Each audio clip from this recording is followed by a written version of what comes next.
Coming up, I'm going to help you identify bad leadership skills. And then, what do you do about it? And then, what's going on with these return to office mandates? Is there something sinister?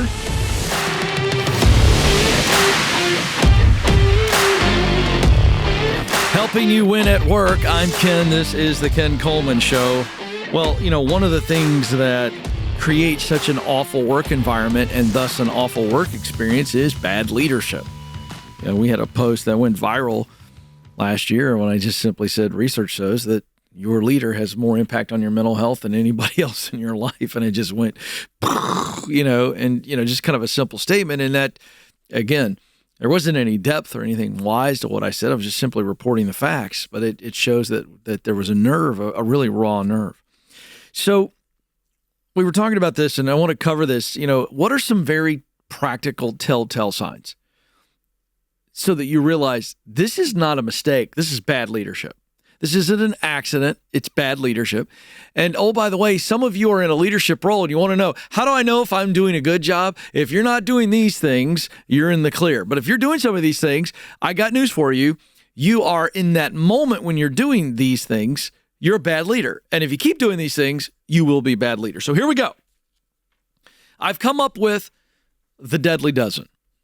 12 leadership traits that will kill an organization. The deadly dozen. They are deadly if repeated and they become habitual. Here we go. Got to get through 12. Pay attention. Take some notes. Number one. And by the way, no particular order on these. These are just what I think are the deadly dozen of leadership traits that kill an organization. Number one, micromanagement. Micromanagement. This is a leader who's terrified, petrified, and because of their fear, they are trying to answer their fear with control. They don't trust the employees they lead because they are so afraid, and they just cannot let go. They are holding on for dear life. This is white-knuckle management. And this turns into spying on people, creating crazy policies, treating people like children. I've called it nannyship before on the show. Micromanagement is a deadly leadership trait. Number two, poor communication. This is failing to just clearly communicate expectations. Hiring somebody and never truly letting them know what a win looks like. This happens all the time in the workplace. Not giving the employee feedback, good, bad, or ugly. Not giving the team goals. This is just a quick example of poor communication. Sometimes poor communication is literally no communication. Number three, the third deadly trait from leaders that will kill an organization: a lack of empathy. Insensitive to employees' needs, unaware of their realities, whether they're struggling personally or professionally. The leader in this situation has their head in the sand. Head in the sand. Number four of the deadly dozen leadership traits that will kill an organization is indecisiveness. Oh my goodness. I should have gone through these and ranked these myself, just from my own personal experience of seeing leaders do this stuff. But I can just tell you that this one is up at the top for me. Few things chap my you-know-what like an indecisive leader. Make a frickin' decision, man. Let's go. It might not be the best decision, but you made one. Make a decision. I had the privilege of interviewing President George W. Bush at a leadership conference a few years ago, and he and I began to discuss this issue of what does a leader do when they don't know for certain what they should do. And, he had some great wisdom on this. You make the best decision you can with the information you have. But the best decision you have that may not work out perfectly is better than no decision at all. Leaders are there for a reason. We need you to act. Please act. For the love of everything that's holy, act. Number 5, And the deadly dozen leadership traits that'll kill an organization is favoritism. Oh, this creates cancer. This is like taking a hose and spraying cancer throughout the organization. It's a cancer hose. Favoritism. It's awful. It's awful. It will absolutely drive good people out of the organization. Favoritism. Showing favoritism, talking about some people like they've hung the sun, the moon, the stars, and barely recognizing others. Stop that nonsense. It is bad parenting, and it's really awful leadership.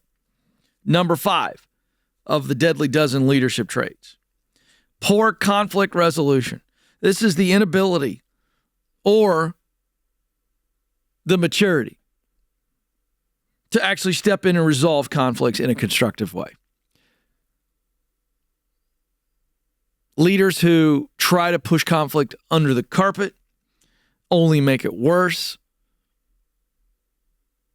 They're afraid of conflict themselves, therefore they don't want to lead others through conflict. And many times it's only the leader's job, the only person in the building in this particular situation of conflict. It is their job to manage the conflict, to deal with it, to have the tough conversation if they must. But they don't do it. Number 7 of the deadly dozen leadership traits that'll kill an organization, resistant to change. Oh, this is another one of my top ones here. They just cannot freaking do anything different than the way they've always done it. The way they've always done it is churning butter. It takes a long time. Your hands get cramped. You're out of breath. You're sweating. It's inefficient when you can go to the grocery store and buy. I can't believe it's not butter. They've come a long way. But they won't get out of their comfort zone. By the way, this particular trait is another heavy fear-based trait. Just resistant to change. Change means the unknown. That's the whole point behind change. We're changing. We got a decent idea. Sometimes we have kind of an idea. Or we have no freaking idea, but we got to change because change has been forced on us. COVID. We had to change. Leaders didn't know what to do. What are we going to do? We don't have any choice. Scary, yeah, but you got to change.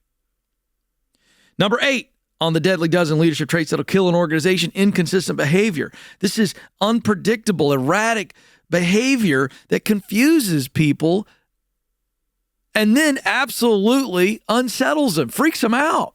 Like, I don't know what you're going to do. You act this way one day, the next day you act another. It's erratic. It's all over the place. We have no idea what we can expect with you. By the way, inconsistent behavior is worse than unhealthy behavior. And I'm going to tell you why. If you have some unhealthiness in your leadership, your team will forgive you as you eventually own that and say, I'm unhealthy, and when I'm unhealthy, this triggers me and I act this way. Not good, but they at least know what to expect because they can go, don't do that, you're going to trigger him. But when you're inconsistent, you're all over the place and they don't know what in the world you're going to do, that really exhausts them. Number 9 in the of the deadly dozen leadership traits is incompetence. Look, this is just simple. You just don't have the skills yet. You don't know how to lead. No one's taught you how to lead. It's not your fault here. It is your fault if you get to the conclusion that you don't have the skills and you don't go do anything about it. Now it's your fault. Number 10 of the deadly dozen leadership traits that'll kill an organization, blame shifting. Blame shifting. Always passing the buck. When Harry Truman made that statement famous, the buck stops here, right? And he meant I'm the leader. All blame, all glory, all complaints, all cheers. It all comes to my desk. That's real leadership. It's a responsibility. And when they won't take responsibility and they just always blaming everybody else, oh my gosh, it'll kill an organization. Number 11 of the deadly dozen leadership traits that'll kill an organization, a lack of vision. Nobody knows where we're going. And nobody knows. We know what we're doing, but we're not quite sure why we're doing it. There's no vision. The Bible says very clearly, where there is no vision, the people perish. That's pretty scary stuff. And then number 12 of the deadly dozen leadership traits that'll kill an organization, dishonesty. A lack of integrity and being dishonest. with employees, with the customer, with vendors, dishonest with themselves, it is absolutely deadly. Now, why do I give you those 12 deadly dozen? If you are under a leader who's dealing with this, you see some of these traits on a consistent basis, this ought to be a big-time red flag for you. Big-time red flag. The question is, do they know it? Is there any accountability? Do you have any role in that at all? If you don't, you need to start looking potentially for a much better leadership culture. If you are leading, please guard yourself like the plague from these 12. And by the way, all leaders make these mistakes, but there's a difference between making one of these as a mistake and it becoming a trait. And that's the difference. So there you go. Be careful. Be careful, leaders. You can kill an organization with some of these blind spots that become traits.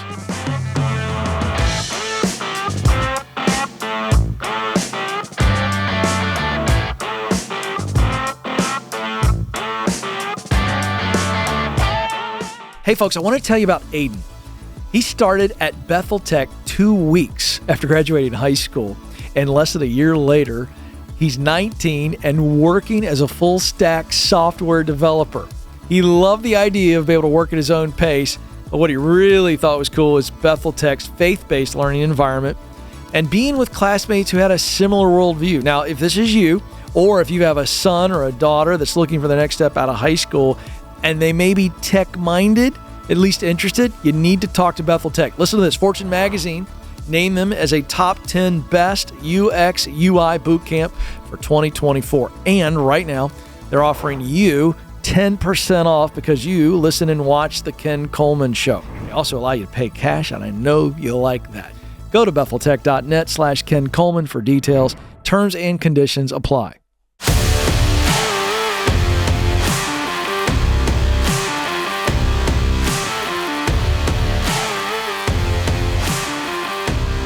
Hey, if the show is helping you, would you help us by liking, subscribing, sharing, following, rating? Whether you're on YouTube or podcast, all of those actions help us spread the word. Also, if you're someone right now who's just down, your confidence is down, and you just need some confidence. You need some courage. You need some clarity. The ultimate tool that we have here for you, just kind of a reset and get you to a place of tremendous self-awareness. And at that point, the more clear you are, the more confident and courageous you'll be to make the moves that you need to make, to figure out what you want to do, how to get there. It's called the Get Clear Assessment. Find the work you're wired to do. It's an assessment with this short little book. Do the assessment first, then the book comes along, and it's like me sitting there with you, coaching you through where you need to go, how to get there. And you can get it at kencoleman.com right there in the store. Okay. Are there some sinister tactics behind the recent push to get people back to the office? You know, we should poll people before I get into these things. You know what I mean? It'd be kind of fun to have but you know, we're not going to do that. Point is, I'll bet you if we polled people on that question, I'm going to say it's 80-20. I'm going to say 80% of people say, yep, there's something sinister, and most people don't even know what the word sinister means. To be completely honest with you, it's a fun word, but I understand. By the way, I don't try to use these words, folks. I grew up without a TV till I was 12, so if you don't like some of these 50-cent words, it's not my fault. It's my parents' fault. I read a lot of books when I was a kid, so I have a pretty big vocabulary. Sinister means evil. So is there something evil? Is there some ulterior motive behind the return to office mandate? And we've seen that across the board. By the way, in case you're wondering, we are back to pre-pandemic levels of remote workers. So we're talking about 100% remote. I'm not talking about hybrid, because I think hybrid is still the dominant model. So even when we see headlines like this and CEOs talking about hybrid is still the predominant model. It's just that companies are saying you're not going to be 100% remote. All right, so we're back to pre-pandemic levels. So it's shrunk back, and a lot of people don't like it. So now here comes Bamboo HR, and they've got a study that found that hiring managers are openly admitting to the tune of 20% of HR professionals said they hope for some voluntary turnover among workers after implementing the return to office plan. In other words, they were like, well, we're hoping that we get some disgruntled folks quitting. Why? Because the HR folks are the ones that have to sit down and have the awful "you're fired" conversation. So it stands to reason HR folks, nobody, let's be honest. Well, I shouldn't say nobody. You know, we should find the actual HR person out there that really enjoys firing. Like, you talk to them and they go, I got to tell you, I look forward to it. I really do. I enjoy it. It's kind of fun. It's very therapeutic. I enjoy it. In fact, the more tears, the more excitement I get. I mean, I just enjoy delivering bad news. Because you guys are laughing in the booth, I'll guarantee you there's an HR person out there that goes, you know, I feel like I have the spiritual gift of delivering bad news. But I would say that's rare, and most people don't. So it stands to reason that they would say, you know, look, gee whiz, I sure hope, because we got some people we need to lay off, sure would be nice. Hey, you know what? Why don't we actually, let's go all in. Let's do a return to office policy and maybe some folks will quit. Well, they admitted to this. So it begs the question, how much of the return to office mandates are because they believe in getting people to the office, or is they think, well, you know what? Let's just throw a rock at a pack of dogs, and the ones that come out barking are the ones we hit, and they'll quit. You know, and then go running away, you know? And that's basically 1 in 5 said, we kind of hoped that would happen. 32% of managers admitted to tracking employees' work habits as a primary reason for their office mandates. So again, this is nannyship. I hate this. But managers admitted to the tune of 32% said, we track our employees' habits. We're tracking their keystrokes or whatever the crap they're doing when they were remote, and we don't like it. So, hey, you got to get back in. I want to get eyes on you. It's like my mom and dad. I'm having shivers right now. It's like this kind of crap my mom and dad said to me. Hey, get back in here. I got to keep my eyes on you. It's like, come on, Dad. I just want to climb a freaking tree, you know? And that's what it feels like. So that's what they're doing. 42% of employees said they're coming back to the office.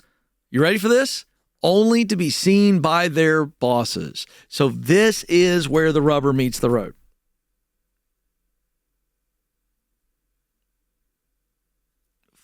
%42 have now come back and they went, I don't talk to my boss or interact with my boss any more now than I did when I was at home in my sweatpants.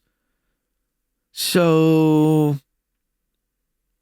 why am I in the office again? Or I'm not collaborating anymore. I'm not collaborating at all.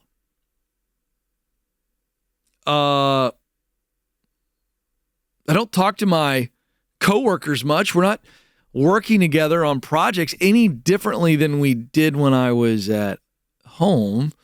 So why am I here again? So this is the fatal flaw with this. Like, listen, I'm a guy that believes in the individuality of a culture, the individuality of a leadership philosophy, the style of leadership. So I'm not a fan of one size fits all. I would never espouse that. I think that's nonsense. But this idea of return to work just because my stress level is less as the leader because you're in the building and you've not given people a viable reason for why you're making them come back. Yes, I understand you may prefer them to be there. I actually get that. That would be my preference as well. However, if they were operating and functioning over here at home in a remote setting, and you say you got to come back in, and there's no viable difference at all, they don't notice a difference because you're not doing anything different, then you're going to have people who resent you. And so now, look what you've created. So have a freaking reason beyond, I listen, I'm very guilty of this. I have 3 teenagers now, so I don't deal with this as much anymore. I can't remember the last time I said it. It wasn't very long ago, but it was the first time in a long time because I had sat in on a parenting session years ago when the kids were little.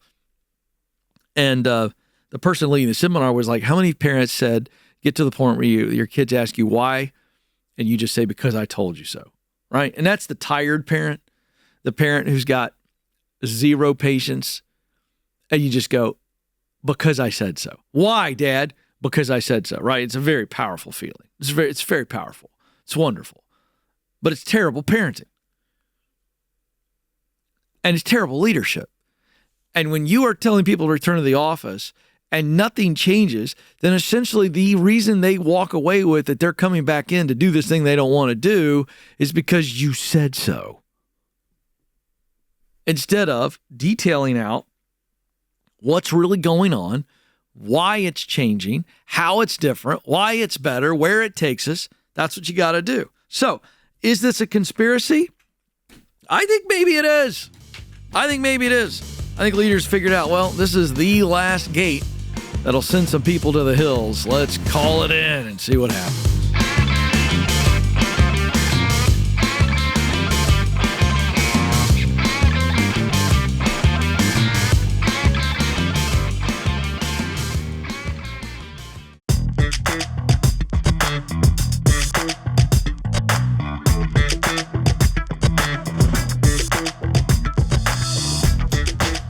All right, time to coach some folks up. We're going to go to Orlando, Florida here on the Ken Coleman Show, and Liz is waiting. Hey, Liz, how can I help today? Hi, Ken. How are you? I'm doing so well. How are you today? I'm doing phenomenal. Good. Thank you. Well, how can I help?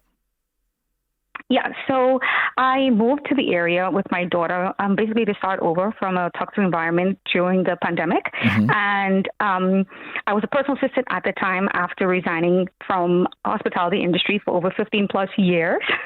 And then due to the change, I became a virtual assistant. But as a means of survival, I decided to go into the property management industry. Mm-hmm. And so now I feel tied to my job to make ends meet. And I just want to know what I can do to move into a job that I actually really love, because I feel like I'm pulling my hair out and I feel like I'm locked up in jail, just like when I was working in the hotel. You know, like you're stuck inside. You only have 30 minutes for lunch break, you know, back then for over 15 years. And now it's like, I need to get out. I want to talk to people. Yeah. That's what I love to do. Okay. You know, I can, yeah. Okay, I literally good. could never stay even behind the front desk or the entire shift, you know? Okay. All right. So we know a lot right here. We know that people give you energy.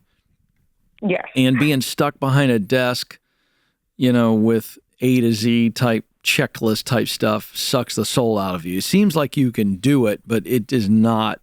It's almost because of your work ethic. It's not anywhere near a sense of passion for you, correct? Correct. You've thought about this a lot, haven't you? I have many nights. I did the 7-day vision the other for the class. Yes. Yeah, I'm just curious. I mean, I'm going to jump ahead in the coaching process with you because I think we can. I could be wrong. Okay. What kind of people work would you try tomorrow if we didn't have to worry about interruption of income and we just went, okay, we're going to get you paid the exact same amount. You're not going to have interruption in income or benefits or anything, and we're going to go try this type of work, but it's so people-facing. What would you be doing during the day? And I don't care about job title. I'm just curious. What would you be doing? Describe that day. I'm stuck between two, but I love meeting new people. So I would say... Oh, give me both. Give me both, by the way. So let's go with number one. Describe number one to me. Okay, so I would love meeting a new person and just having to help them with whatever it is they need to get executed. So like maybe a business person or a coach or somebody having an event. Mm-hmm. And whatever they need help with for that day, I want to be that assistant. Okay. I just love helping them execute something that's meaningful also. On the other hand, I would definitely love to basically talk to women who are lost and hopeless, and just help them but get back on their feet again. Interesting. But yes. What if I told you that I think you could do both for a little while? That would be phenomenal. Okay. Here's my idea. I'm just ideating. Okay. Like, this is you and me, and we've got a whiteboard, and we're hanging out, and we're just throwing possibilities on the whiteboard. My thought was, you are good at logistics and getting stuff done. You've got a servant's heart, and you've got some execution in you, getting things done A to Z. You are good at that, correct? Yes. Yeah. But it's got to have a high people quotient. So I had a couple of thoughts.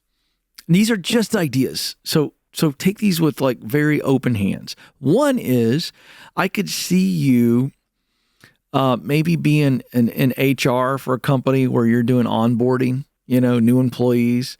Now that's not every day. So that one is not my favorite idea, but I was thinking, here you are, you're kind of doing some basic training, some onboarding, helping people get plugged into the company. I'm thinking of a couple of people at our team that do this.